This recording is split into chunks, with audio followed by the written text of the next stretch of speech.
Hello, everyone. Thank you for joining us this evening. And we are really honored to have with us the veteran industry experts who are working with the farmers, smallholder farmers, farmer producer organizations, and have been leading entrepreneurs like you in guiding them to join hands with farmers, the different models they have with them, and how they are working in the ecosystem to enable more nexus between the startups and the smallholder farmers.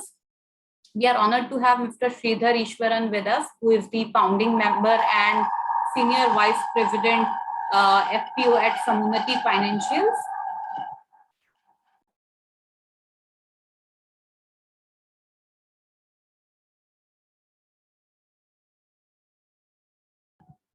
I'm sorry, there was an error at my end.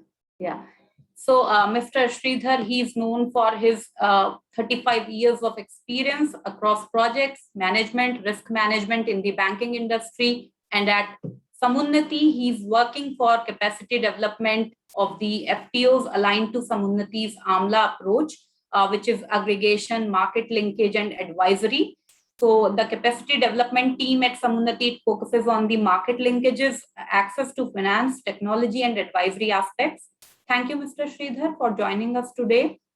And he has been playing an instrumental role in guiding our last year's cohort as well. So most of these startups were able to explore good opportunities at Samunnati's platform. And one of our startups have also been able to raise debt funding from Samunnati. Next, we have with us one of the emerging value chain experts at Dwara Registry, Mr. Tarun Katoch. Tarun is the head of value chain at Dwara e-Registry, and he has a decade's experience in commodity markets, trading platforms, and now at Dwara e-Registry, he's leading the agri-value chain through the tech platform. And Tarun is actively working with large number of farmers, working with FPOs, creating new FPOs, onboarding them with Dwara. So he carries with himself a very recent and contemporary experience that is going to be relevant for all of you. Then we have with us Gunajit Brahma, who is an alumni of the Land Accelerator and also was one of the companies in our last year's cohort. So Gunajit has been working with large number of smallholder farmers in Northeast, and he has been awarded at the national level for his innovative ideas and the successful business model. Gunajit is doing a lot of consultation, and he's also a faculty at IIM Indore. So looking forward to have a great interaction today. And as I have already shared with you that Gunajit is going to be with us during the first 45 minutes of the session. So without taking much of the time, I would request Gunajit to please start sharing his screen, and after 10 minutes, we'll open the forum for question and answers. So Gunajit, over to you. And once again, I welcome all of you to this session. Thank you, Kavita. Good evening, everyone. I'll just quickly share my screen.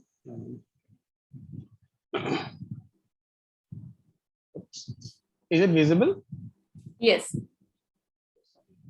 Yeah, so hello, everyone. I'm Gunajit Brahma, one of the co-founder of G1 Chico Products Private Limited. And we are developing or promoting organic products primarily cultivated through small farmers of the region of Northeast India, and helping the market is in the domestic as well as international market. I'll quickly go through what we are doing and then mainly discuss on how we are doing it. Yeah, so one of the farmers that I always like to give an example of is Mr. Upen Rabha, who is a progressive farmer and also a Krishi Ratna awardee progressive farmer. So, but then he started his cultivation with a single grain of paddy of black rice, which he got through the government agencies.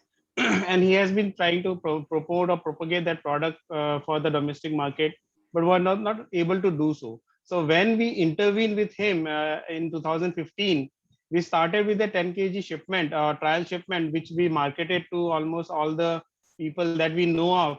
And then last year, 2019, before the COVID hit, we were able to procure around 100 metric ton from him.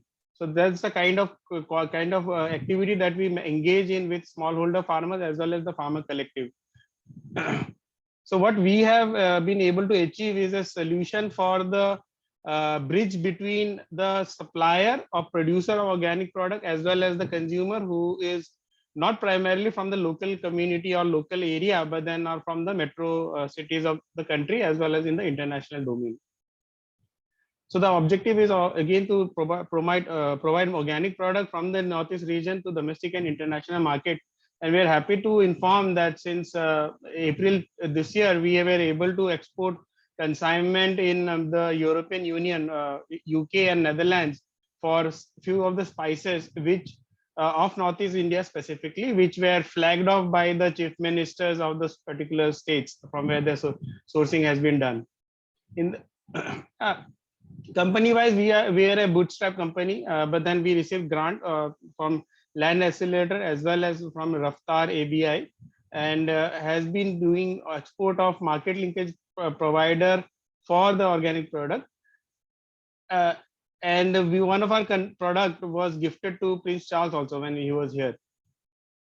So these are few associations. These are few of the product that we do, mainly the GI product. So we have already applied for a GI authorization from the organization that has the GI for this kind of this product, which are unique in nature, which are sold in the premier market and at the premier pricing. So we this is the team, mainly the IITs and IIM graduates from, and my batchmates from IIM Indore, as well as few agri engineers that we hire, that manages the front end as well as the back end.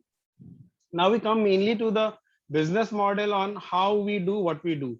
So we are mainly a market driven company, and we have a market driven approach wherein we discuss with our client beforehand, like 6 months to 1 year before, what we want to, what the client needs or what the client wants at their country or at their geography.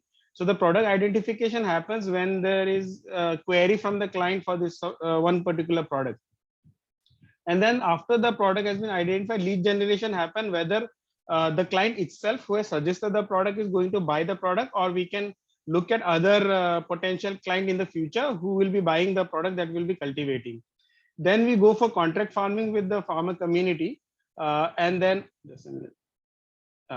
We go for contract farming with the farmer community, which are already onboarded with us. Around 2,500 farmers are there of 4 FPCs and 3 farmer collective, and then total outreach is around 10,000 farmers, which are mainly farmer laborers.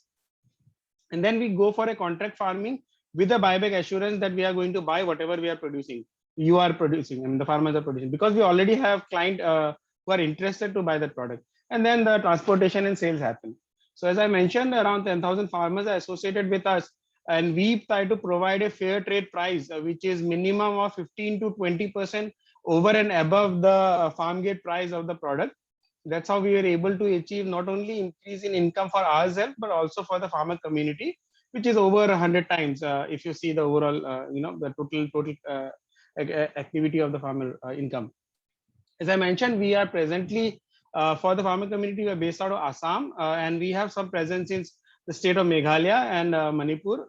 And almost 40% of the farmers are women farmers, mainly associated with self-help group or grower group that are helping us to produce whatever they have or whatever we require. So the model is not only contract farming, but also training and other aspects are there, where we partner with organizations like Art of Living Foundation and then Agriculture Skill Council of India to impart 3-day or 5-day or 6-day organic training program for the farmer community. What we have seen is that I can go as a trader to the farmer community and then buy one time, and then next time I buy from the other party, and I'll see, I can explore the cheapest one. But what we are doing is we are engaging with the farmer community for a longer period of time, because agriculture itself is a long-term duration business, and then the interaction and the community bonding happens over a period of time. So what we do is not only buy the product from them, also increase their skill upgradation that they get. So, and once they get the training and then the certificate for the training, the confidence of the farmer increases on their own, and the belief of the farmer also increases that okay, this company who has come to buy product from us is a genuine company. They have our best interest in mind, That's why we would like to work with them on the longer run. Most of the farmer collective that we have been working has been since 2015, and we have been continued working with them. And then recently who have been joined, because I think last year there are a few groups that have joined us. Only the physical meeting is pending, but over internet also we were being able to interact with them, and it is give the confidence that their product gets a global outreach. And whenever we do some media outreach, we try to bring in those farmer also and invite them in the in the event. Just like for example, last month when we did a expo shipment, the chief minister was here, and we invited the farmer to be in that program also. I mean, it was they were a few of them were available virtually, but few of them came physically. So when they see that their hard labor, the work they have put in cultivating the product is being felicitated by the chief minister of a state, and it is going for an export market, then the confidence increases in them, and then they try to continue working with with our company or company who are working in that segment more and more. Yeah, there are a few slides on fieldwork. I'll just share them. I won't describe them much. This is one of the contract farming that we did for our organic turmeric for a client. Uh, and then we are also promoting ecotourism whenever, because our domestic as an international client, when they reach out to our website and see that we are working with a farmer, they really want to see whether it is a genuine company or not. So whenever they come, we take them to our field area, and if there are staying facility available, we take them to the staying facility. One of the staying facilities in the borders of India and Bhutan. It's a tree house, two-story tree house, and then we take them to those places, and so that they can interact with the farmer community and see that for really we are working what we are saying.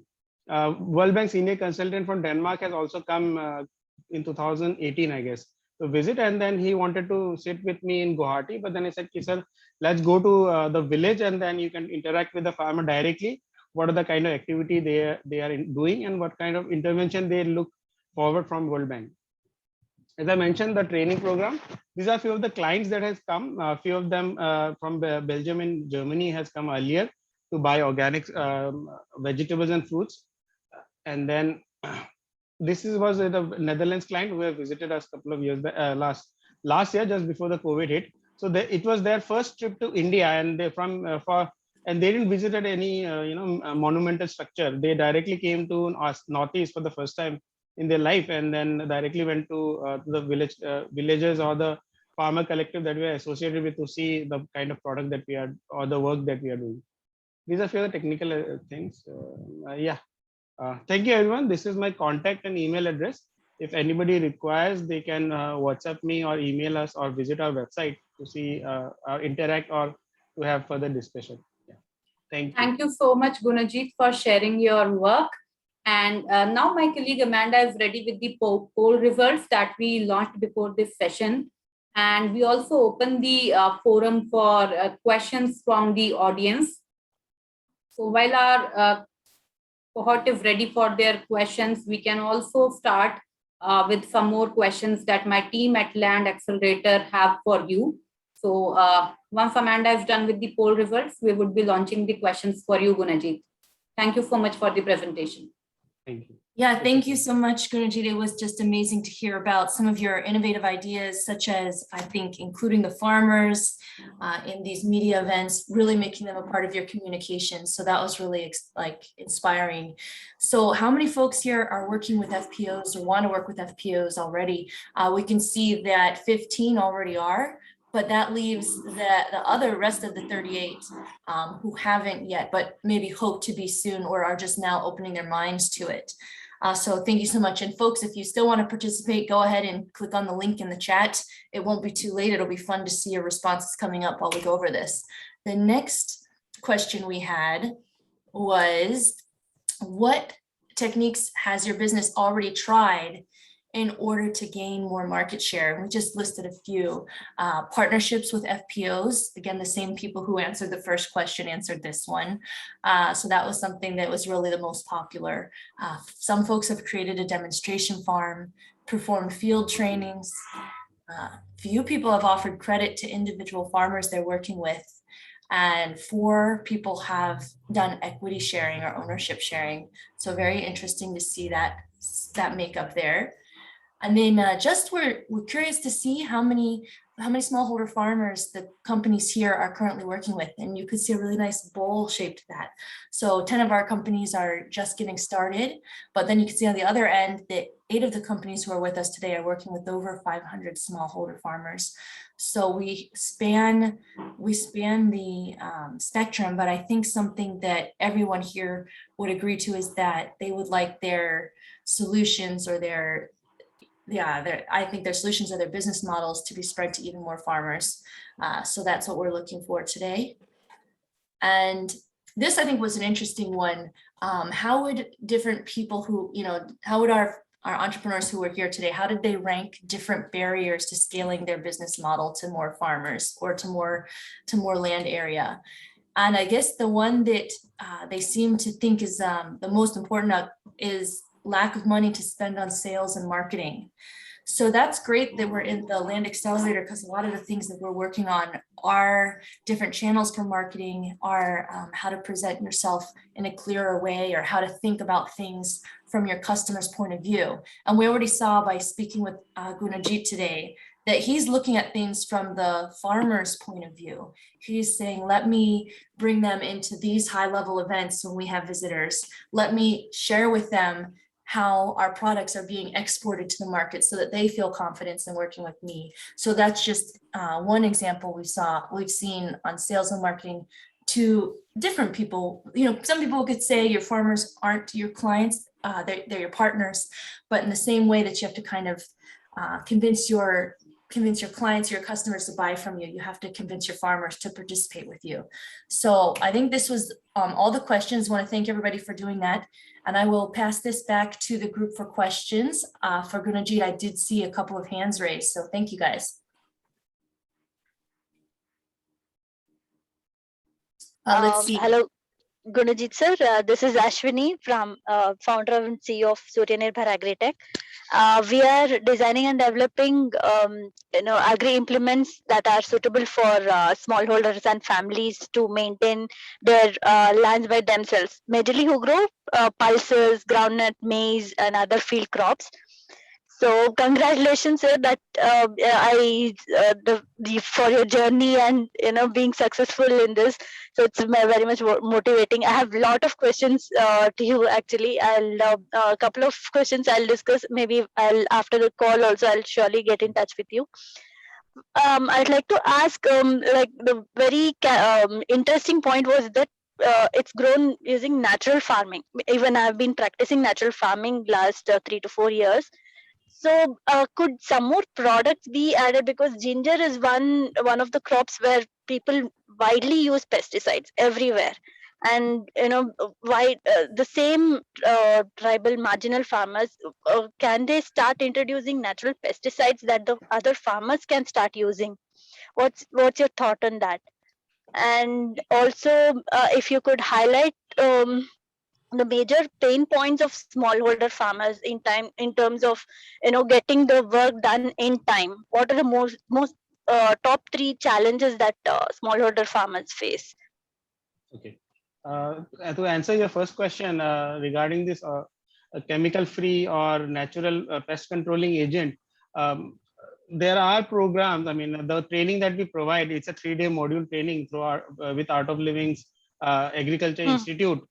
There we teach zero budget farming, wherein the inputs they can produce on their own using their local product. So one of the very basic input, the pest management input is neem, but then you can use black pepper, you can do chili or other item and make a concoction of that and then spray it on your crop. Tobacco is also a very good product, but you have to dilute it a lot, so otherwise the plant will die. So such kind of product can be produced. We have in our download section in our website, we have a English protocol module of how to prepare organic fertilizer and pesticide. Maybe you can download and check it if it is useful for your company. And the second question was on the pain point of a smallholder farmer.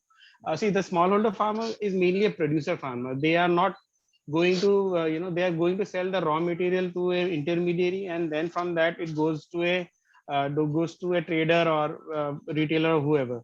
So the major challenge is that a lack of infrastructure at their end for storage and for primary processing.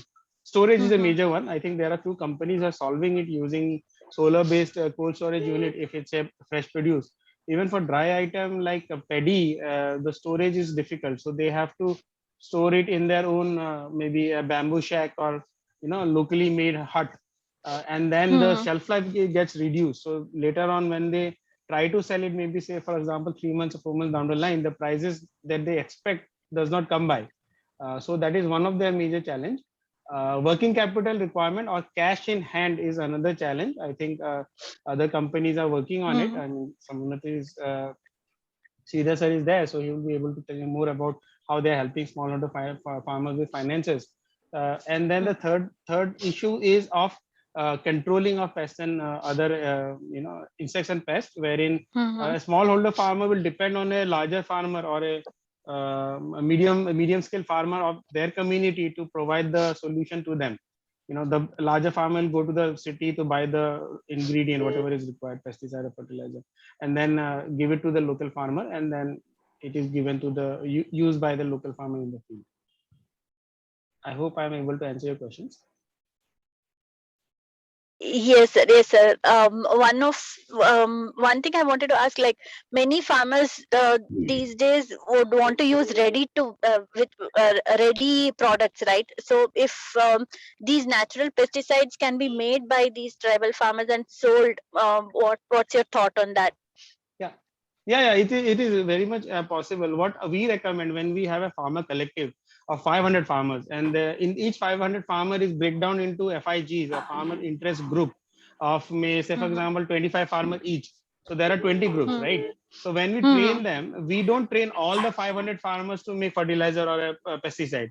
We train selective one or two group, and those group take the responsibility of producing those input for their consumption as well as for the entire farmer collective that are part of the farmer company. So what happens is that when the group produces the ingredient, whether it's a organic pesticide or organic fertilizer, they can sell that back to the farmer collective, and farmer collective, after purchasing it from the one or two group, can distribute it to the rest of the farmer groups, FIGs, who are in the requirement for that. So that way there is a local economy that is happening within the farmer collective. So that solves, I think, the problem of ready-made solution for using organic inputs. Thank you, Gunajit and Thanks a lot, Ashwini, for the question. So in the interest of saving time, I would suggest we move ahead with the questions that we have for Gunajit. And these are the standard questions I believe are going to solve many of your concerns. So we can take up rest of the question towards the later half of the session. And I'm passing it on to my colleague Ashna for the further questions. Thanks, Kavita. Gunajit, I'm sure everybody on the call must have this question or point in their mind. So in your experience, like what are the top challenges that you have seen startups face while onboarding small farmers with them? Yeah, that's a very valid question and very serious question as of now, because the farmer, at least in India, I mean, the farmer has been cheated by a lot of traders and middlemen. So it becomes really, really difficult to, convince them to go ahead and partner with us. So one trick that we use is that we go and participate or, partner with a progressive farmer in that region. Because convincing 1,000 farmer is very difficult. Convincing one progressive farmer would be very easy, and the progressive farmer would have a different mindset as compared to a normal farmer. So once the progressive farmer is convinced and he sees the benefit associated with that, then he can convince the rest of the farmer. It takes time, it takes effort. I mean, if you just take an example, like if I have to interact with 1,000 farmers, there is just 2 FPCs. So I'll spend almost 3.5 years if I do one farmer a day. But if I interact with FPC or FPC leaders, I just have to interact with maybe 5 or 10 people. And then since they are already in a leadership position in their village or in their locality, they have the power to convince the rest of the farmers for their benefit. That's really helpful. Thanks, Gunajit. I'd like to pass it on to Amanda.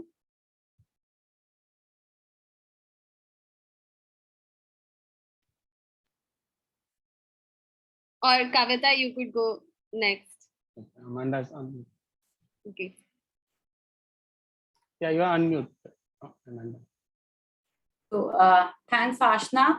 And Gunajit, I would like to know from you, you have been working with the large number of farmers and it has been a long time now. So what kind of partnerships is your organization currently seeking? Are you still in the phase of onboarding more farmers? And what are some of the innovative approaches you are adopting to onboard them? We still onboard farmers because our products are few of the product since we are working with GI products, the product are specific to the region. And then if I have a client requirement and we don't have the product in our portfolio, then we go and identify new farmer collectives. But then the government of Assam as well other state governments are also onboarding or helping us get onboarded with the farmer collective. So we are now part of the government's policy whenever they do make some policy changes or do something for the benefit of the farmer. They have interaction with us, and then whatever recommendation or suggestion we provide them, so they implement that. So currently in Northeast, we are onboarding with other states, but then it's through the state government's program only, because then we can reach out to a larger group of farmer immediately. Also, we are looking for few interventions using modern technology, wherein we help the farmer community with farm mechanization services, wherein solar dryers, if it's required, then it's provided. Few of our international clients are also willing to invest in promoting those solar dryers or other farm equipment that the farmer community requires, so that the quality of product gets improved. So, but in the company wise, we are now mainly focusing on the export market because we want to spread the organic products, specifically Northeast based organic product for the global market. So whatever interventions are happening right now and partnership that we are doing is mainly focusing on that, and then selecting few of the farmer groups from the farmer collective who can produce such kind of quality product for the international market.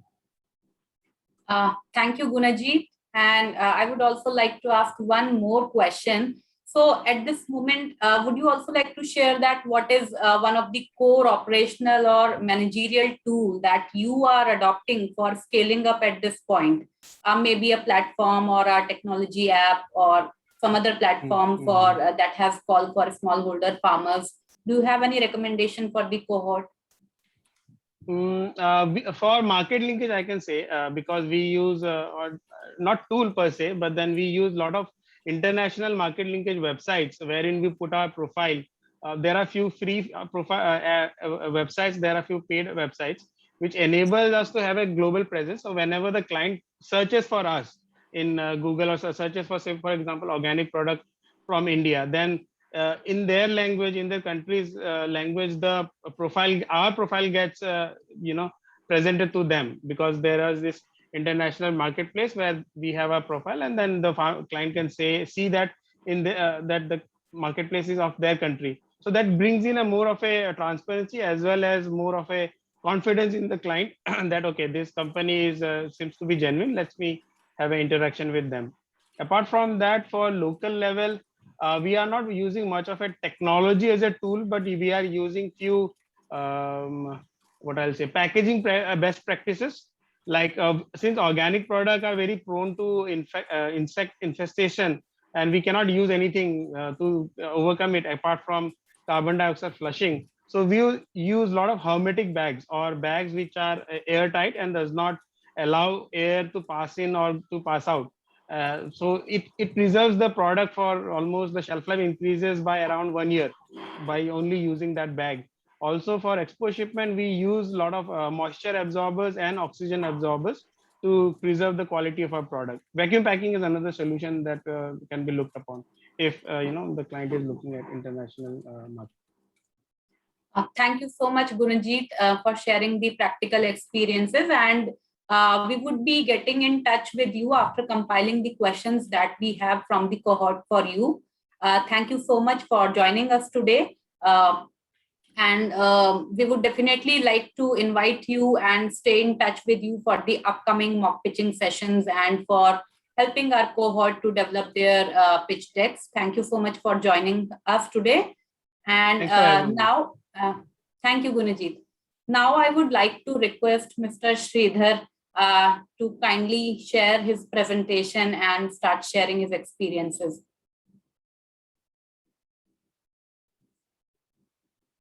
Sir, you're on mute. Yeah, I know.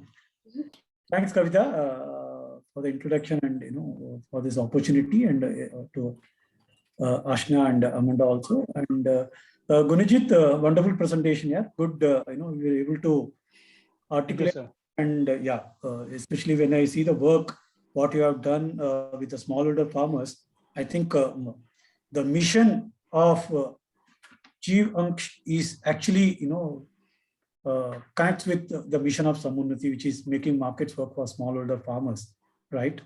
And the way you people have engaged with the member farmers, including training and other advisory services that you give, that's really commendable. Wonderful job, Gunajit. We'll be in touch. Yeah. sure. So, Kavita, I was not knowing. Can you share a presentation? Yeah. Okay. Sure.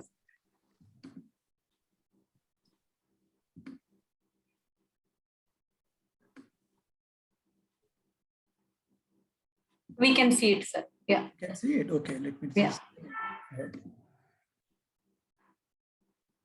Okay, I'll just take maximum 5 to 7 minutes.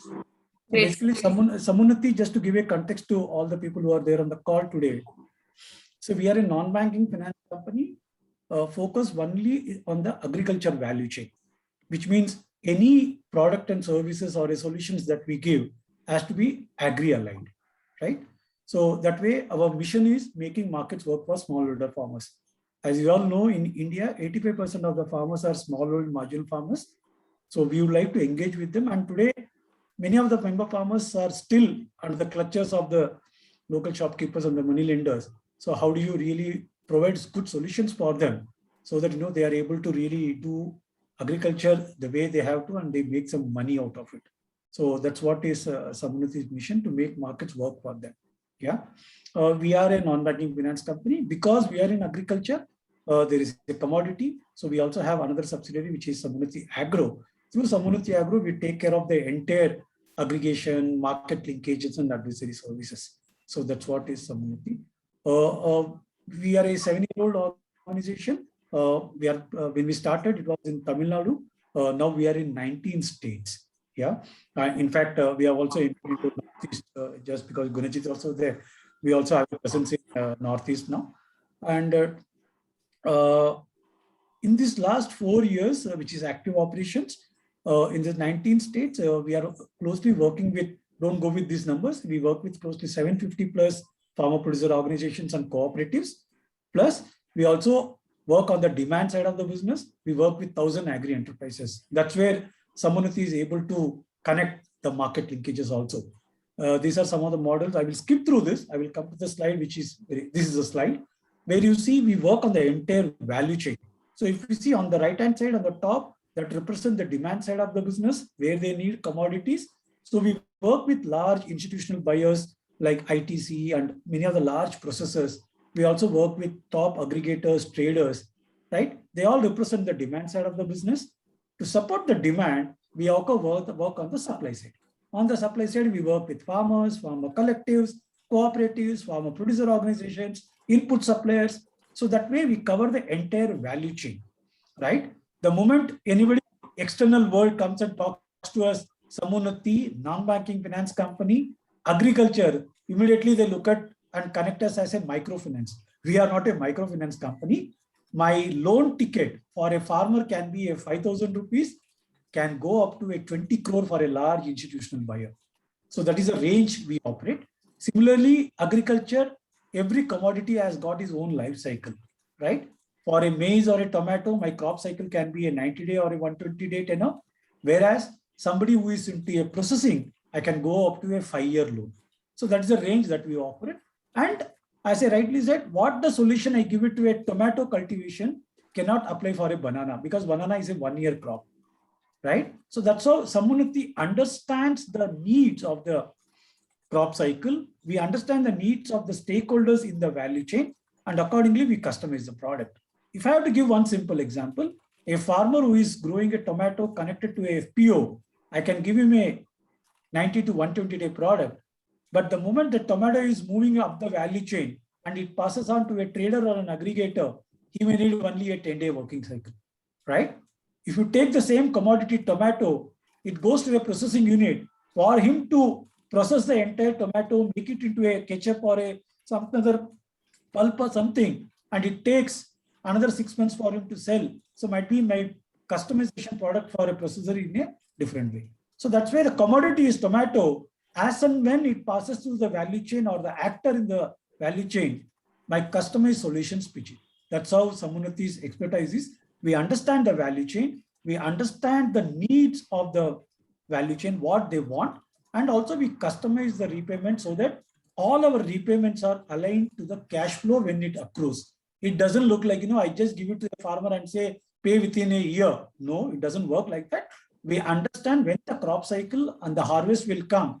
That is when the money will be there in the hands of the farmer, and we are able to align the cash flow and the repayment. So that is Sammunati.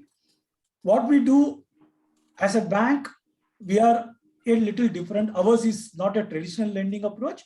Ours is more a value chain approach. A normal bank, definitely they have a product, they have a process, and they go with that, and mostly it is a asset back.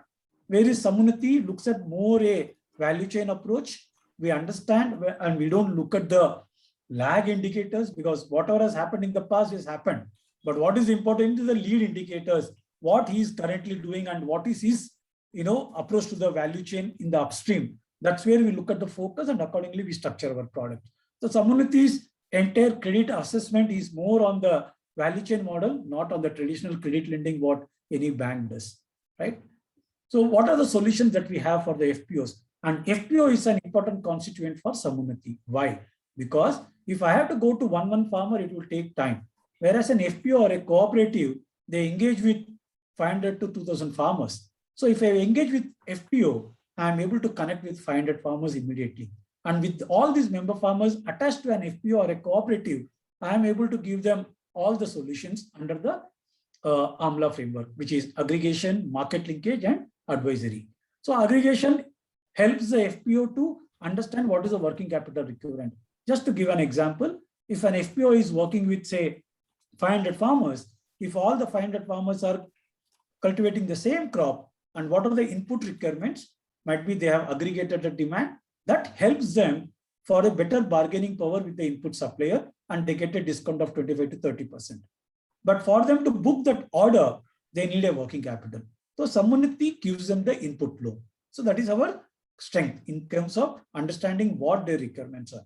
Similarly, on the output side, as Gunajit also mentioned, the member farmers find it difficult because by the time the harvest happens, they don't have the storage, and by the time they trade and they get the cash in their hand, might be it is a 25 to 30-day cycle. But what the member farmers anticipate is, I have an harvest, let me sell it and get the money immediately.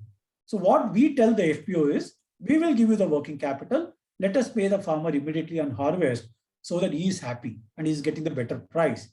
And when the FPO is having the entire procurement, what they do, like what Gunajit also does, they do the entire grading, sorting and processing, and they sell it to a final buyer. And when the money comes from the final buyer, that's where we adjust the loan of the FPO. So that is how Sammunati understands the requirements and gives the solutions. And basically, not only on input and output, we also help the FPOs on catalytic infrastructure. Now we spoke about solar dryer, we spoke about farm mechanization, right? We also assist the FPOs if they wanted to set up a custom hiring center so that this can be given to them as a term loan and they can give these services to their member farmers. Like this is what our product and solutions are. This we already spoke. We give the loan to the member farmers.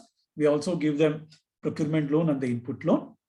Very important. I will skip this. We don't in the interest of time. These are all what is the process. What I will touch upon is this. This is what it is. Aggregation, market linkage, and advisory. Through aggregation, we are able to give them all the working capital and the term loan requirements. Market linkage, because Sammunati is working on the demand side of the business, so that we are able to connect many of the FPOs and the small farmers to the mainstream markets. Just to give an example, if I take Bihar as a state and Orissa, they are the maize producing state. And if you see all the poultry companies, they are in down south and west. So one of the important raw material for these poultry companies is maize. So what we do as Sammunati is we connect these FPOs in Bihar and Orissa to the poultry companies which are in down south or the west. So that is the strength what we bring in through market linkages. Similarly, if you look at onion, Maharashtra is the biggest producer of onion. On a bumper crop, they are not able to get any buyers. Because Sammunati is working on the demand side of the business, we have a lot of traders, aggregators in many of the mandis. So we are able to connect these players to the FPOs so that they are able to sell the onion. So market linkage is also an important dimension which Sammunati brings on the table. Finally, the advisory. Because we are talking to FPOs, we are talking to cooperatives, we are touching the farmers, they're all farmers, right? So you will always find, there is governance which is weak, the legal compliance is not there. They are dependent on the chartered accountant to finalize their accounts. Some of the board of directors are joined new, they don't understand the roles and responsibilities, right? So Sammunati, as a continuous effort, keep regular training as part of our institutional capacity building. So we do a lot of advisory trainings to the member farmers on package of practices. We also train them how to prepare a business plan. There are any number of initiatives that we do as part of our training. Plus, we also connect with many of the ecosystem players. Just to give an example, Jeev Ankish can be, Gunajit can be one of our clients. We connect with them because they bring a lot of value add to the FPOs. Maybe we will bring them to the FPOs. Similarly, there are a lot of agtech companies who have got best of the solutions, be it on weather risk management, be it on soil testing, be it on some of the best cold storage which is available, or a warehousing. So we are bringing all those technology providers to connect. And why these agtech startups are ready to work with us is because of the reach what Sammunati has got in these 20 plus states, and also with the ecosystem players that we work, especially the FPO. So that, we take the product to the FPO and do a lot of pilots. So that is a reach that Sammunati has got. Yeah, we already spoke about this.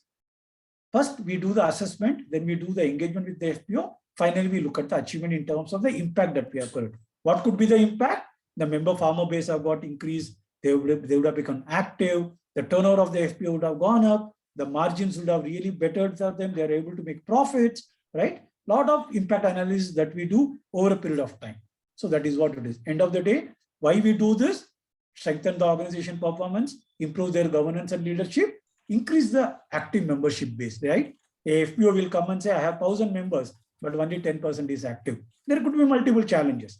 So to overcome this, we have the institution and capacity building, but we keep engaging with them so that, they increase the active participation. More member farmers come forward and do the transaction. And this is what I said, we connect with best of the ecosystem players to bring in the latest technology, right? Objective is the FPO's turnover goes up, the profits also goes up because the small and marginal farmers are also members of the FPO and the societies. So whatever the profit the FPO makes, it goes back to the members only because they are the shareholders. So that's what it is. Objective is we have to measure on 3 metrics, reduce their cost of cultivation, productivity drivers. On the same acre of land, if you really give them the package of practices, if you are able to bring the latest technology from 50 metric ton, can they go to 75 metric ton? Or if currently it is taking a 120 days harvest cycle, how can they bring it back to 90? These are some of the things which we do it. Also, some of the farmers, we also tell them, why only 2 acres? Why don't you do it in 5 acres? Or why don't you get into intercropping? So these are some of the advices so that, in the hands of the farmer, there is additional income. So these are some of the things that we do. And very important is, as in the earlier Kavita also mentioned about what are the tools that you bring on the table. At Sammunati, we have got a couple of tools. One is we have the grading and assessment tool that helps us to assess the FPOs and the cooperatives. where we touch upon the member farmers also on all these qualitative and quantitative indicators. I will not talk about it because it is self-explanatory. Plus, Sammunati also has got a digitization platform, which we call it as an FPO gateway, where today many of the FPOs and the cooperatives, all the record maintenance are manual. So Sammunati brings on the table a simple digitization tool. How can they digitize all the records so that they are able to do a smoothless transactions end to end, and they are able to connect with many of the ecosystem players. Just to give an example, if ITC wants to know, I would like to procure wheat, right? So FPO should be capable enough to go and talk to them. I engage with 1,500 farmers. This is the total acreage that we have. This is the quality of wheat that is going to come, and we will be able to supply 2,000 metric tons. That gives interest at the ITC as a buyer. Okay, let me connect with you. So that is how we are making the FPO ready through the digitization module, so that they are able to connect well with the ecosystem player. I stop here. Happy to take questions. Thank you, sir. Thank you so much. I think everybody on the call will agree that Sammunati's story and the work that you guys do is very inspiring. And in fact, Sammunati is, partners with Sangam on our program in the Northeast. So we've actually, gotten insight into what you were talking about and how Sammunati supports FPOs. So that's really commendable. And now, I would like to invite Tarun from Dwara e-Registry to do a short presentation, post which we'll have a discussion and Q&A from the audience. Thanks once again, Mr. Sridhar. Thank you. Pleasure. Over to you, Tarun.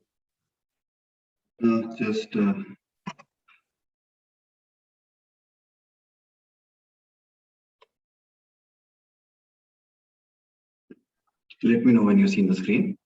Yes, we can see your screen. Okay, thank you. So just I'll brief about Dwara e-Registry. I represent Dwara e-Registry. It's an fintech startup. We are 2 years, you can say, slightly more. We are startup 2.5 years, you can say, and based out of Hyderabad. So our mission is, in short, it is like use technologies like remote sensing, artificial intelligence, remote sensing, and do farm level analytics. And the entire purpose of this analytics is to increase the overall productivity of agri value chain. And when we say the agri value chain, one of the prominent stakeholders that we deal with are FPOs and farmers. So about our footprint, so we are working in around 10 states and working with around 55 FPOs, and out of which around 25 we are promoting ourselves. And Dwara e-Registry was awarded as a best agri startup in FPO partnership by FICCI recently. So when I say we work with FPOs and farmers, so exactly what are the intervention areas and what we are trying to achieve.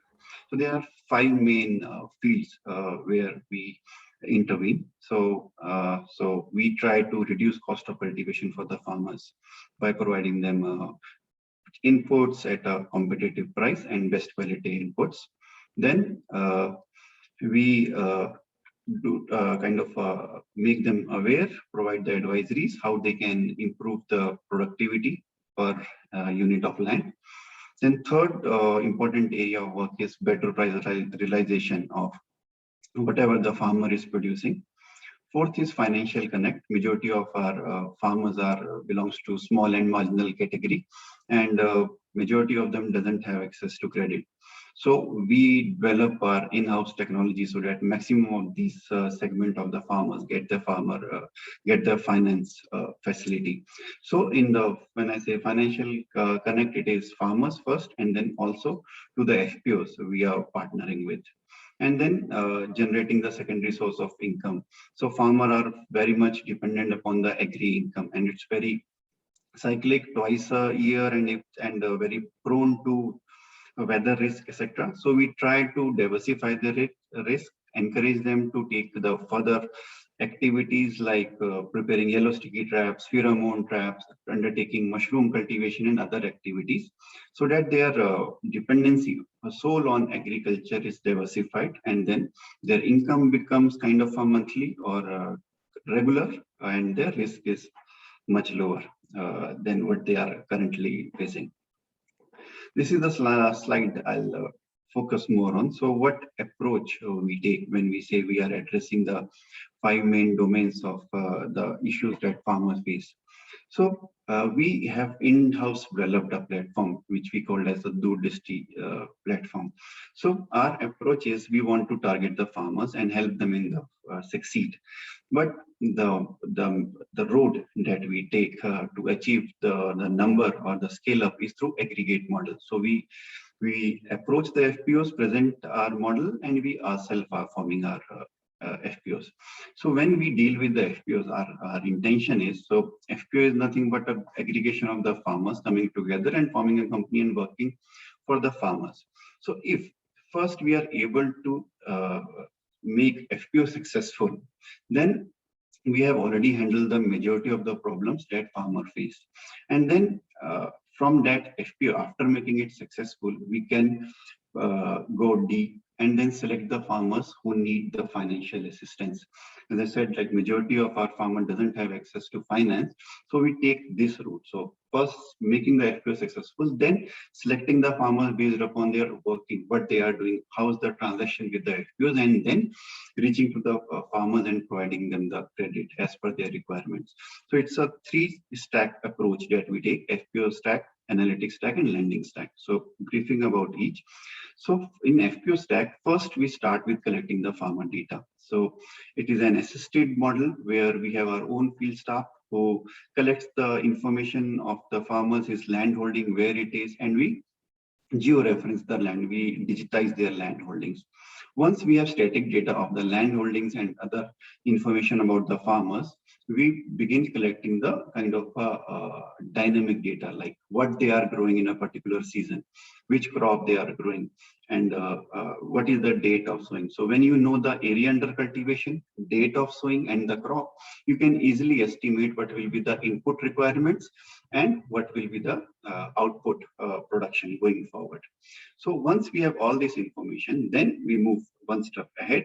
We start providing the advisories to the farmers, what they should do to overall increase the productivity. We start sharing with them the prices of the various commodities in their nearby market, so they can select where I should sell my produce, when I should sell my produce.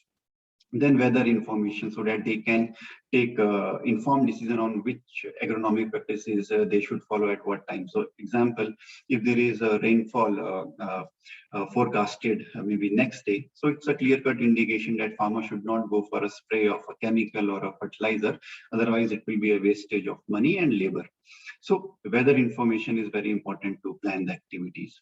So farmer starts getting the proper advisories and all the updates that he needs to plan his activities better.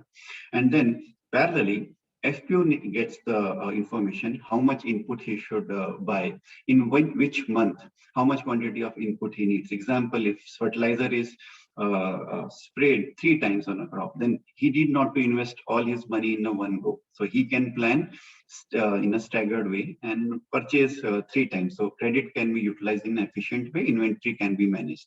So we provide all this information to the FPOs. And then when we say we provide information, parallelly, we also connect for the finance. So they can plan their procurement as well, depending upon the credit they have. And then they have information on what they need to procure. They have credit to purchase it. So next step is to help them in connecting to the input companies.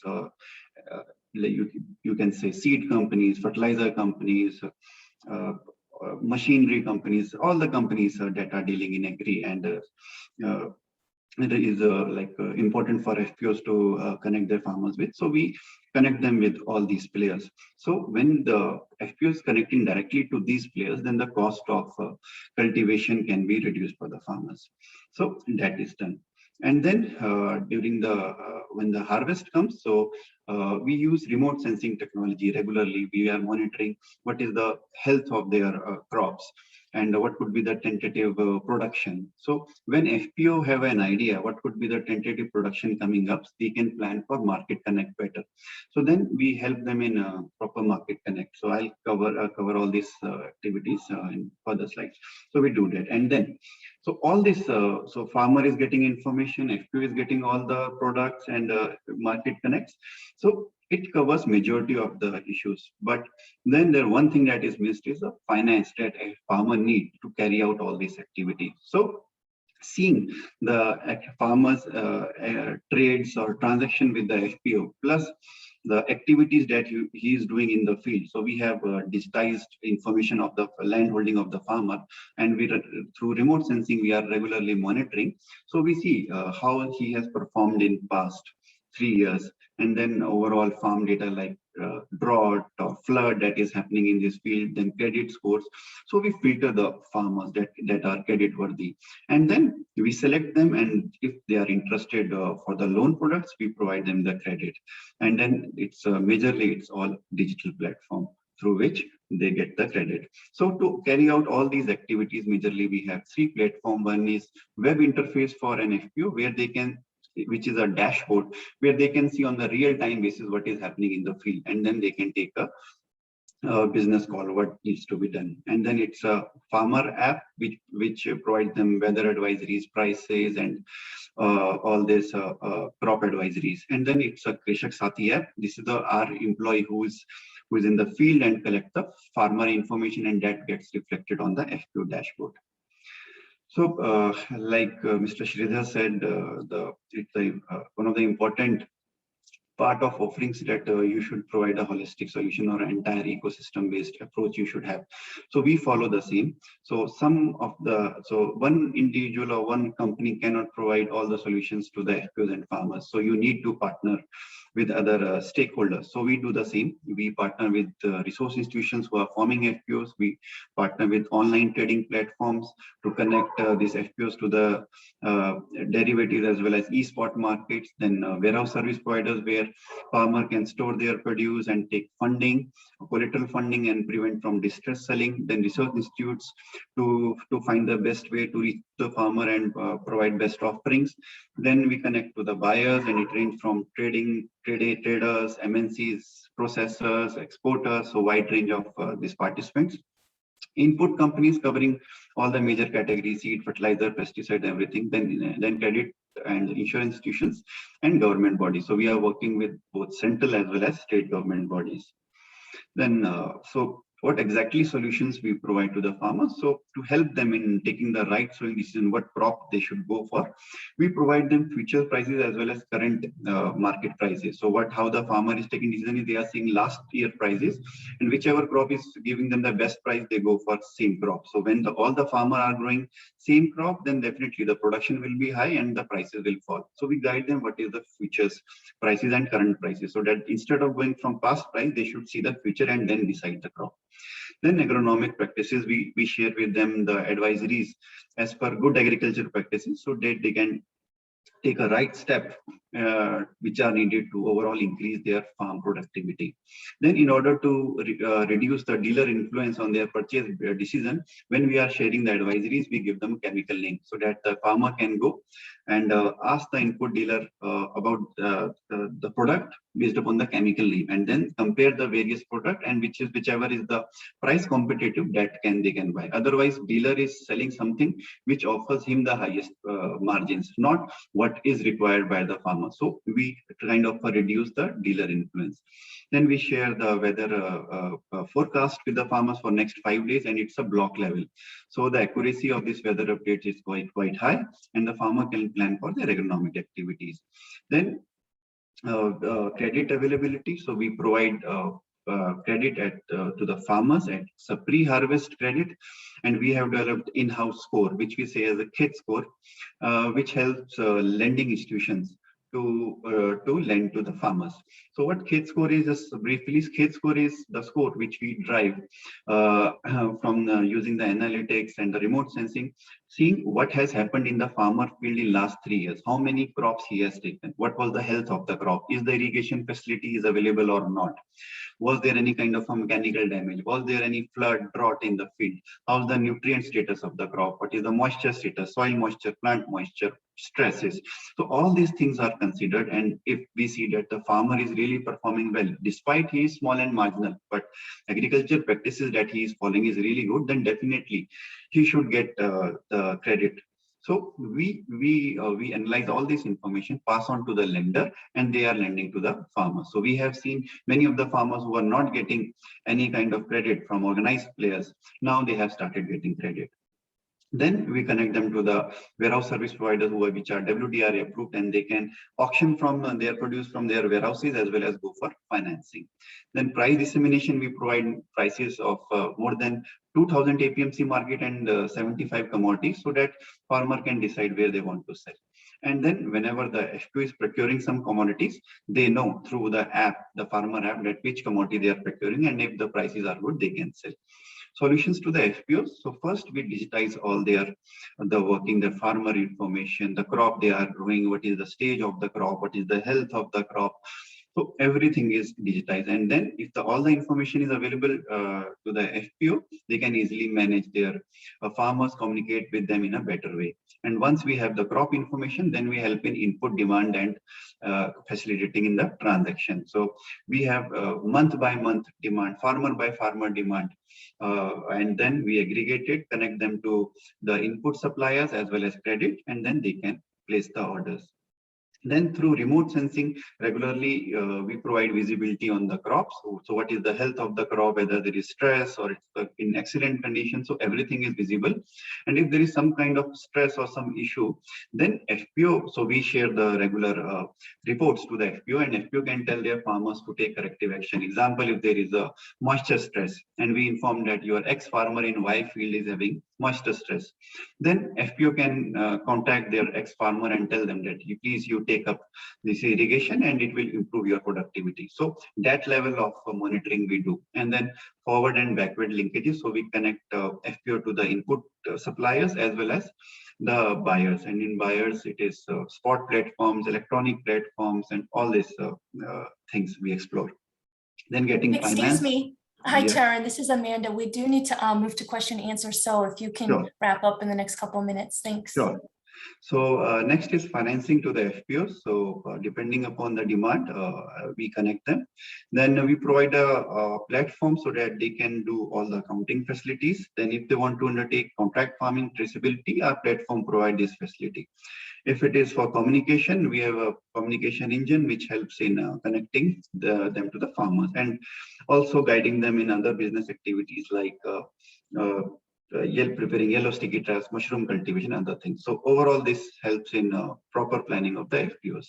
So how we approach? So we are forming our own FPOs as well as we partner with the existing FPOs to carry out the scale-up activity. So our observation is like when we form our FPOs, so there's past experience is not so good, but overall, once you show the result, they are very much interested.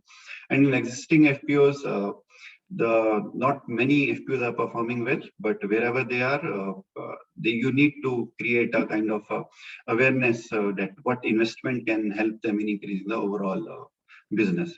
So I'll cut it short and we can open for the question answers. First of all, we really want to thank you to our two speakers that we've had right now who are providing tremendous services to the FPOs and additionally to folks who are helping farmers throughout the country. So that's really something that we want to recognize. And we've got a couple of questions prepared. We at the Land Accelerator for the two of you, Mr. Sridhar and Mr. Tarun. And let me see, I got to go refer to the question. I was given a specific question. It's over here. This is a general question, so I want to ask a specific question first because I get a little bit of a moderator's prerogative. My question for both of you would be, have you, first of all, if you've had a chance to see some of the entrepreneurs today or not, we've definitely got a database link that we want to share with you. We've got 58 amazing entrepreneurs in our cohort. Some of them are working directly with farmers, directly with 500 smallholder farmers. Some of them are creating technologies such as sachets that you can throw in boxes that keep the fruit from rotting using enzymes. They're coming up with inputs that are organic, that are maybe giving 30% more yield, or bringing the microbiome biology. So some of them are doing technological inputs that could help all farmers transition to more sustainable ways of farming. How might you suggest these farmers work with the platforms or the systems that you have built at Samunati or at Devara? I think I said it wrong. No, I said it right. Yay. So basically that's it. How can these types of entrepreneurs, what tips would you have for them to reach out to smallholder farmers, but also to work with you or the systems that you have? What kinds of lanes do you have for entrepreneurs to collaborate with your platforms? And I guess I will go with Mr. Sridhar first and then with Mr. Tarun. Yeah, thanks, Amanda. I think it's a good question.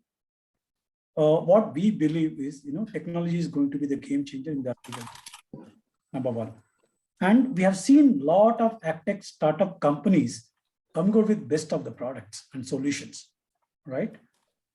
Having recognized that, we at Samunati, though we are a non-banking finance company focused only on the lending part of the business, we inaugurated a IT platform called Samaram within Samunati 1.5 years before, where we want all the agtech companies to register and engage with us. It serves two purposes. One is we would love to understand in terms of what this technology is all about. And if it really connects to agriculture and the smallholder farmers, we facilitate these startups to reach out to many of the FPOs and we do the pilot for them, right? Because end of the day, advisory is something which we also bring on the table, right? So we encourage many of the startups to register, connect with us, we evaluate, we talk to them, and we do the pilot for them, right? So that's a thing which Samunati is already doing. And in that Samaram platform, we already have 100+ tech companies who are already registered.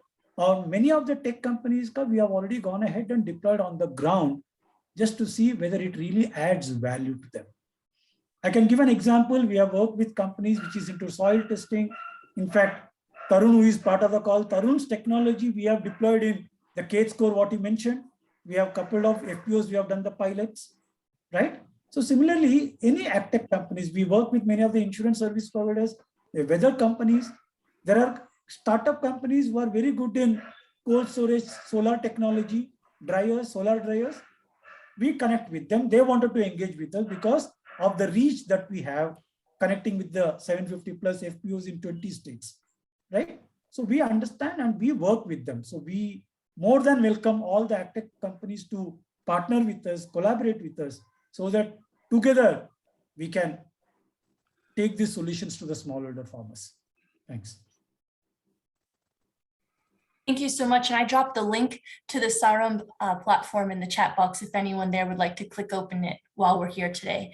Now to you, Tarun, what tips would you have for companies looking to expand their network of FPOs? And do you see any pathways that you could collaborate with different companies through your platform? So I have a similar approach to what Sridhar sir said. So we again, we take approach where we are bringing all the stakeholders together, and then we go towards the farmers and then offer a bouquet of solutions. So the ecosystem approach is the one that fits the best whenever you are working with the small farmers. So if you are any of these cohorts, they are working in field, like they are providing any kind of inputs, or they are working in areas where that can help in increasing overall the productivity of the farms, or overall better prices for the farmers, we will be very happy to associate And we even are developing our platform where all the input companies and these kind of the new startups can register themselves, and they will have access to all the members of the, you can say, as a FPO as well as the farmers. They will have access to, and they can directly deal with them, because more they can link with the farmers. The farmers will be getting the best services, and that will develop a trust on us as an organization. So our aim is to get the best of the people associated with us and then work closely. So my message for this new entrepreneurs is we are open, and wherever you see an area where we can collaborate together, anytime we can connect. And depending upon the area you want to work in, and if we are present, we can we can start working right from tomorrow. Tarun, would you have any links that you could share with us anytime? You can drop them in the chat at any time, and we'll be sharing that with everybody. Thanks so much. And I'd like to pass to my colleague Ashna for her next question. Thanks, Amanda. So this question, I'm posing it to Tarun, but Sridhar sir, feel free to add to it. So Tarun, in your experience, same question I posed to Gunajit. In your experience, what are the top challenges that you have seen are, common to all of the startups that are trying to onboard small farmers with them? So I'll take I'll divide into, if any startup plan to work with FPOs, then they will see like the number of registered farmers, like FPO are more than 9,000 in our country, but the FPO which are actually active are very small. So first challenge will be to finding the right FPOs to work with. Then it's also, the second issue will be clearly demarcating what is expense and what is investment. If some company invests in the SAP or ERP system, it's an investment that helps in better functioning. But at times when a startup goes and tell them you need to invest this and this, then you will get this kind of return. First things that comes in mind is that this is an expense. And especially if the FPO doesn't have much of the capital, then they will try to resist from all this kind of investment. So they take it as an expense. So we need to clear that kind of air. Then it's like these FPOs, they are formed, majority of them are found by the government grant. So the maximum the people they can hire is one accountant, which is not much qualified, and then CEO. So the manpower is very limited. So what happens is they have their own priorities. So when someone is trying to partner with them, so they will focus less and they will have their own deliverables. So that's also an issue.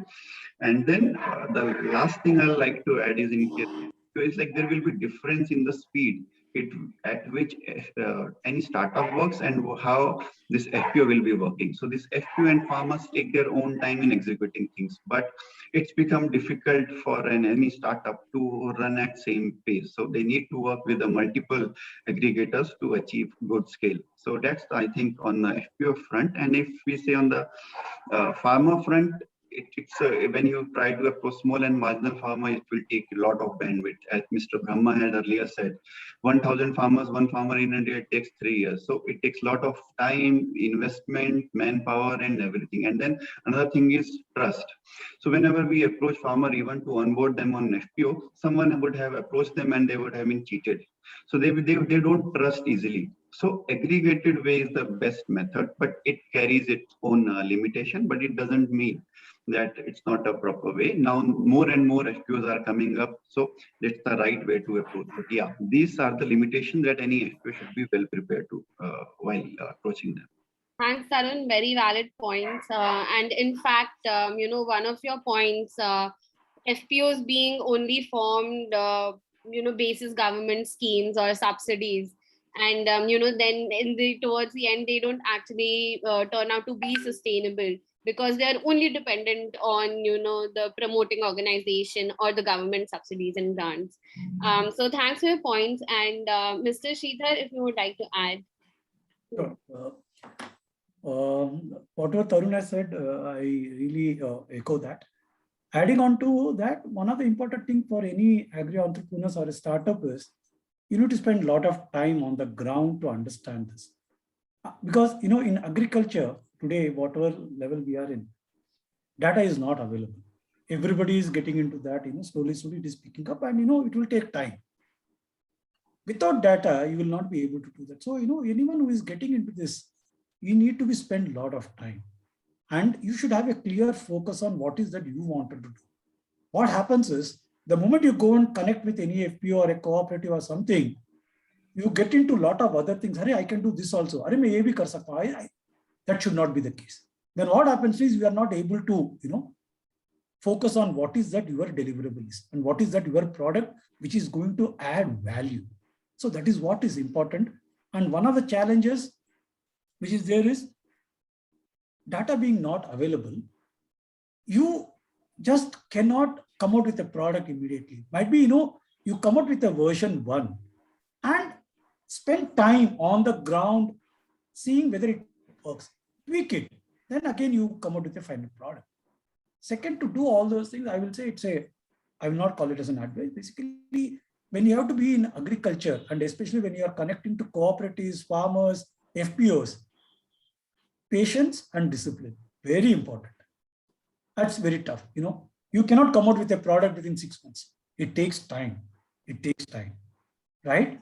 What is that? Today you told 6:30 we all should get connected. All of us are connected at 6:30 dot. Just imagine, Tarun knows, our Gunajit also, when we have to go and talk to an FPO, say 11 o'clock, I will come. You go there, nobody will be there, right? Because it's a different mindset. It's a different culture altogether. So that's what, we need to understand, and we should be with them always, never force anything. You have to tell them we are with you. That's what it says. So that's what the learning for Sammunity, in fact, when we started engaging the FPO, we looked at more as a finance product. If I have to give a finance product, that is our bread and butter, right?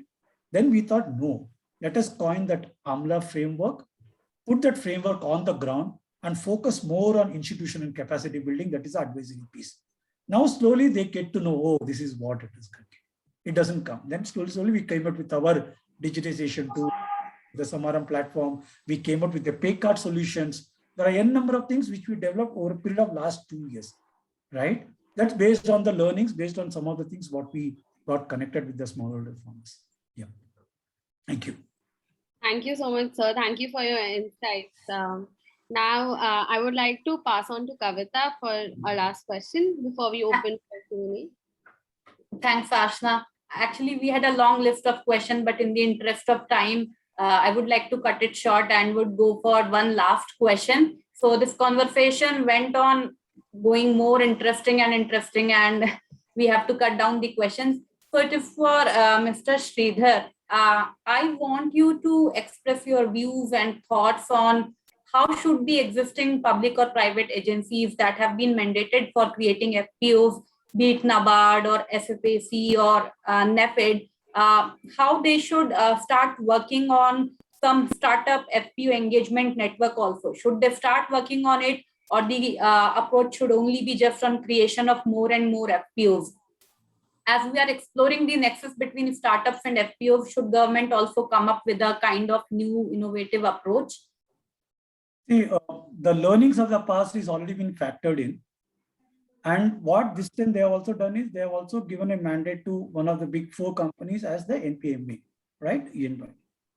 Now, only thing is, earlier first tranche what had happened was FPOs got promoted, but there was no monitoring or there was nothing in terms of, handholding time was very, very limited.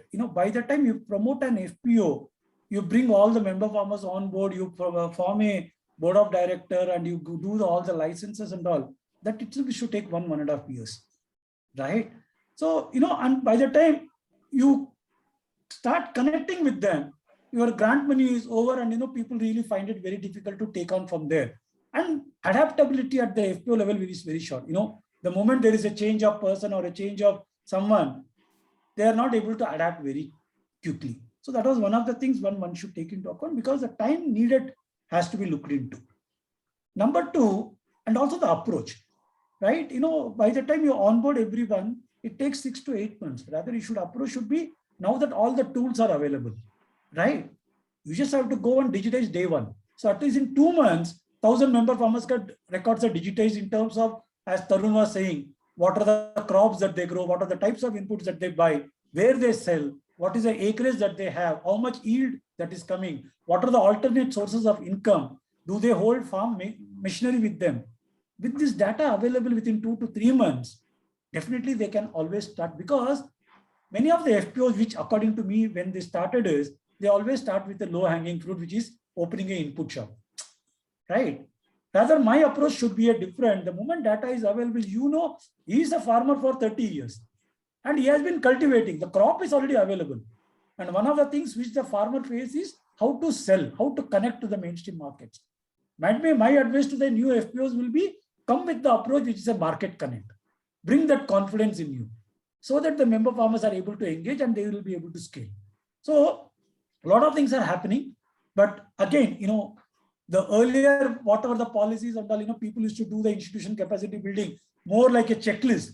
It should not happen. It should be more, a approach should be more. Just to give an example, there is a session on board of directors classroom training for 5 days. Just imagine a board of directors 50 plus years of age, being a farmer. Can you make him sit in class for 5 days? Very tough, right? So we need to have a different approach in terms of how to connect with them on trainings also, right? And these are some of the things, learnings of the past, we need to correct now and take it forward. These are some of the things which I think people are mindful of this, and the approach will be definitely changing, right? Thank you so much, Mr. Sridhar, and your practical learnings are really very much valuable for the cohort as well as for the institutions. One more point, what I want is, I saw a lot of questions on the chat box. So in the interest of now time, we are opening the forum for questions. No, what I also want is, if there are any questions, and email can be sent to me. Definitely. Each and every question, what is there, I will reply to that and I will send a reply fast. So thank you so much for that. Would be great. So we are going to compile all the questions and then we will reach out to you.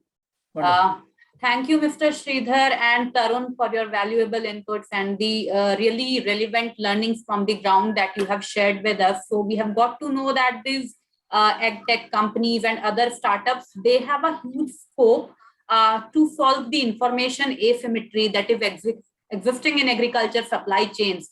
So if farmers and these startups, they join hands, both of them get assurance for their market linkages, their timely supply of produce, right kind of prices that farmers are expecting. And also these startups are able to give these farmers the relevant visibility, branding and positioning that they are looking forward for their produce.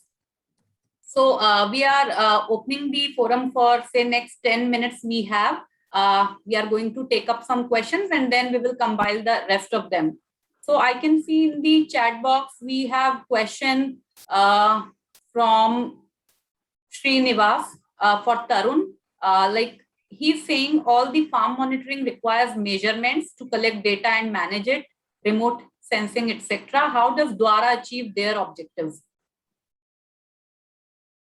So collecting the data. So again, measurement is definitely needed. So we have in-house developed an app which on backgrounds carry proper machine learning techniques so that we can exactly chart out the boundaries of the farm, and then we geo-reference the land holding, and then through secondary data, remote sensing data and the data of the weather, we are regularly monitoring what is happening in the field. And then we also take a primary data, we discuss with the farmers what they are growing, which variety they are growing, what is the duration of the variety.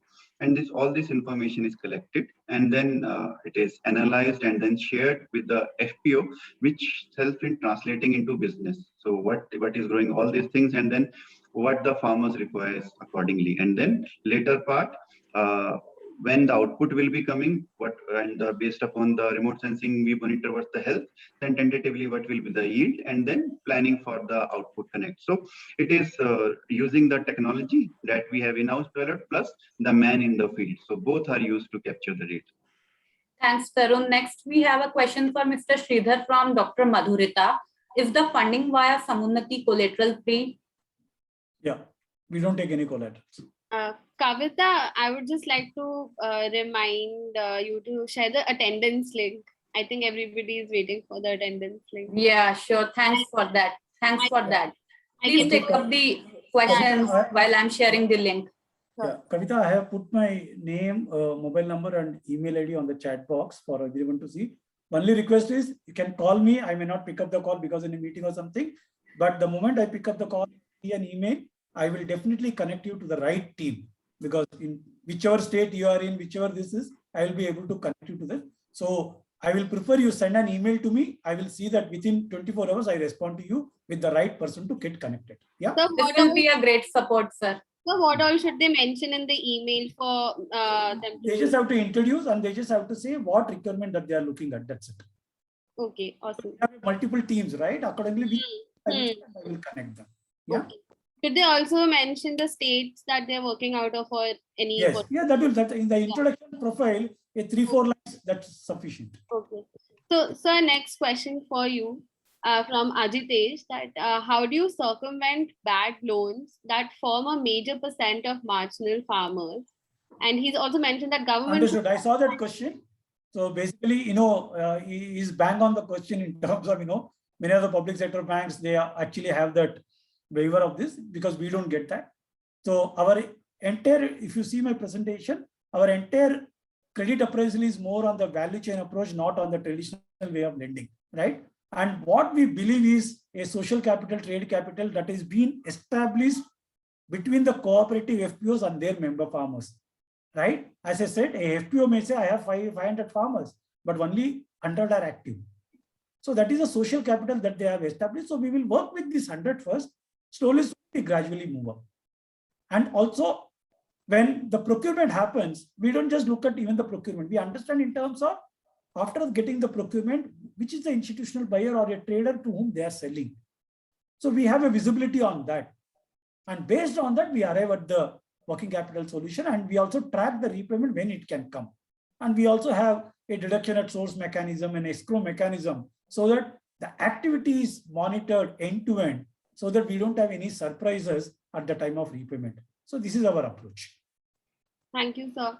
Tarun, I think GV Sudarshan from our cohort has a question from you for you, and I would request Mr. Sudarshan to ask his question. He's already on unmute.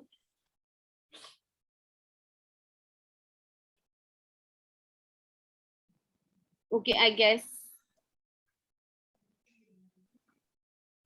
Sudarshan, we can't hear you. Maybe you can post a question in the chat box and we can take it up. Hello, is it audible? Yes, now it is. Now you are. Good evening. This is Sudarshan from Wipro Products Private Limited. We are into manufacturing of all innovative animal repellent, bioanimal repellent to solve the man-animal conflict problems. So I would be very happy, and this actually a crop growth promoter and to reduce the production input cost also, as you were looking for. I'll be happy to know when I can get connected, and generally what is the turnaround time to get connected with the concerned FPOs in the potential places for an input provider like us. Because having Sridharan said that exactly, it takes a lot of time for a startup like us to identify the proper FPOs, understand them and connect with them. Since people like you have done all those things, it makes very easy for startups like us to get the access. So what is the general turnaround time to see the matchability with the concerned FPOs and get us associated with them? So Mr. Sudarshan, so there are two kind of FPOs that you work with. So one is like we ourselves are promoting. So for that, if your product is good, definitely we can push it in, like you can say within 2-3 days, depending upon the product requirement is currently or not. Example, right now we are approaching harvest. So the product may not be required, but if something which is we can use it right now, then definitely within 2-3 days we can go ahead, because we exactly know what is the requirement, how much is the requirement, and how much money that FPO have. So it will be quite fast. But if it is some partner FPCs, then maybe you can say 15 to 20 days, because first step is introducing the product and then making them aware, and then collecting the demand, and then seeing their finances, and then pushing the orders. So you can say 15 to 20 days minimum. Okay, wonderful. I will get connected to you through the email, sir. Sure. So, Mr. Sudarshan, Sridharan yeah. sir, actually, I was introduced to Samaram through Mr. Abhijit from ThinkAg, but somehow I didn't know where I'm missing the link to get connected to the right person. So I will also reach out to you by mail. I'll be happy if I get connected to the right people. Sure, Sudarshan. Adding on to what Tarun also mentioned, one of the things which you have to keep this in mind is when you are going to go to an FPO, the product is going to be reaching the farmers. Now we have to see the acceptability of the farmer, whether they can take that product. For example, a farmer is risk averse, right? He has got only 1 or 2 acres, and that is the only source of income for him, might be the main source of income, right? Yeah. So we will also do it. We come out with a pilot in a small area.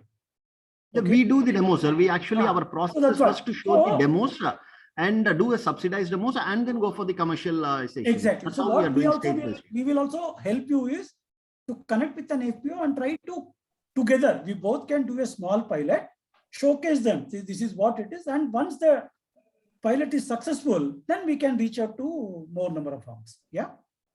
Sure, sure. Thank you. My email ID is there on the chat box. You can get back to me. Let me revive this. I will note it down, sir. We will take it up. Yeah. Sure, sir. Thank you. Thank you, both of you. Sir. Thank you. Thank you.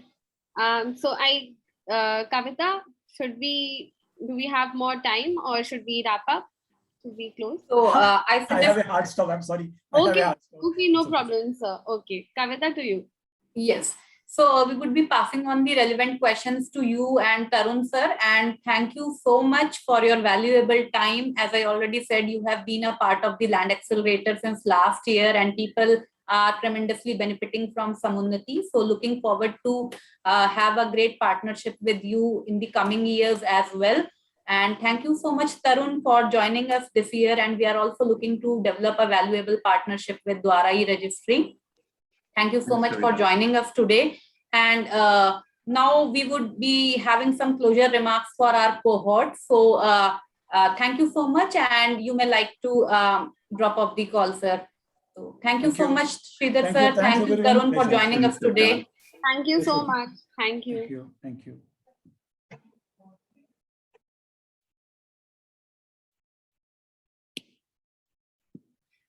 Kavita, folks are asking for the attendance sheet. Have you? Yeah, it is already there in the chat box. So please go to the Google Sheet and then you can mark your attendance. I can already see many people have marked their attendance. So please take out 2 minutes to do that. And now we have some closing remarks for you. Amanda, would you like to share the details? Oh, I'm not sure what they are. I'm sorry, I haven't been following. Okay, no worries, no worries. So we have just some reminders for this cohort. So as we said that mentorship calls are going on tomorrow also, calls would be there. So look at your sequence in the sheet that has been shared with you, and it is also available on the Mighty Networks. And we would be posting the session updates as usual on Mighty Networks. And we are also thinking of developing a homework sheet for you. Yesterday, the mentors who joined the call, they had some important suggestions for the startup to prepare a GTM strategy, which is a go-to-market strategy of how you reach out to the customers or to the farmers, a one slide or a one pager, which you can upload online. We suggest you to do it either in the form of a flow chart or a graphic or a picture. And this would be an important update for you, as you can always add this one slide to your upcoming pitch or any of your communication material. So this is just a gentle reminder that please start working on your go-to-market strategy. And if you already have one, try to depict it through some innovative visual, not just the statements or the bullet points. And next, we would be having our session as usual on the coming Wednesday. So looking forward to have great mentorship calls, and do let us know if you have any specific feedback or suggestions for us regarding the mentorship calls. So passing it on to my colleague Ashna for any closing remarks. Just thank you everybody for joining in, and we hope that this session was helpful for all of you, and all the best for your mentorship calls. And I hope I'll just pass it on to Wanda. Well, thanks everybody. Check out Mighty Networks. We're gonna have the recordings, the slides. I don't have all the slides, so I would trust that Kavita National will upload them and the recordings. And we'll also have the homework listed. We have the mentorship schedules there as well. So it's very easy to find once you get into the section there. So any other questions, y'all can let us know. Yeah, Ms. Kavita, this is Sudarshan actually. I missed to mark attendance with 2 previous sessions before, and I messaged you in the group. I don't know whether Yes, it was I saw that. I visible. saw that you were traveling or you had some difficulty in signing up. So Sure, so we can't really let people sign up if they weren't here, because that's why we give you 3 chances to not be here, is because you really need to be here. So we had 58 people join us on the call today, so it's really good. Sometimes weather happens, sometimes you get sick, sometimes you're traveling, but you really need to be here. If you're not here, you didn't sign up, you didn't sign up. You really need to. We can't just take people saying, hey, sign me up, I wasn't there. No, we were attending the session. We even interacted, but I couldn't find the attendance sheet and I missed to mark the attendance. we always take care of those things, and those who are joining the session, or if they have any trouble in marking their attendance, I'm doing it for them. It is just like those who are not making it to the sessions, we would not be encouraging this practice. Yeah, I have another point too, is that we can always reference how long you were on the Zoom call. That's why people have to put in their name and email every time they join. It keeps track of when you're in the call or not. So, and it tells us when you've left and when you've come back. So even if you've got disconnected but came back on, it doesn't hold anything against you. So we're able to, and we do double check it with that as well. And also just one last point. We were getting earlier a lot of requests for sharing the session videos and contents, and that thereafter we launched the Mighty Network. So none of you actually shared your experiences. How's that platform? Because now we can find it very much relevant, and everything you've organized on it on the next very day of any session, you get the entire content on it. So maybe you can just express your views by either saying yes or no. Is it useful for you? Are you finding it relevant? You have definitely, Kavita, I would like to contribute. It's extremely helpful. In fact, I have repeated all the videos and sessions available on Mighty Network. You can go and see. I've seen the videos. I have gone through all the videos as well as all the attachments, because sometimes even if we are present here in the meeting, then also mentally we might be somewhere else. So to clarify those doubts, those videos are extremely helpful. You can see my Mighty Network there. I literally gone through all the videos, 2 or 3 times. Happy to hear that. Actually, your words give us a lot of encouragement, and we look forward to doing more new things. In fact, Kavita, I would like to say one more thing, that the Land Accelerator is the only platform, because like I'm on one more platform, but one more global platform, but the Land Accelerator, what you guys are doing, so updated, so on time, and everything is online and in time. That's the only thing with the Land Accelerator is doing that thing. So it's really appreciable. I like it a lot. Thank you so much, Namrata. Thank you. Another thing to add, Kavita, so much of hand-holding for new entrepreneurs like us. Thanks a lot. Hats off to you guys. Thanks a lot. Thank you so much. And we have one more thing in mind, that we are thinking of reaching out to all of you on the days of your presentation for mentorship calls, just to confirm that you are ready for the presentation. And if you need any kind of support, do reach out to your moderators. They are listed on the sheet on Mighty Networks, and we are happy to help you in making your slides. And if you face any kind of network issues, do share your presentations with us beforehand through email, and I would suggest do it in PowerPoint, not the PDF. Thank you, everyone. That is all from me. And now we would like to close this session. Wish you a very happy weekend. Thank you so much, and all the best to the people presenting tomorrow. Thank you, everyone. Thank you guys so much. Really appreciate it. Good to see you, Ashna and Kavita too. Thank you. Bye. Bye. Good night. Bye. And Namrata, thanks for your words. Bye, everybody. Bye, ma'am. Bye.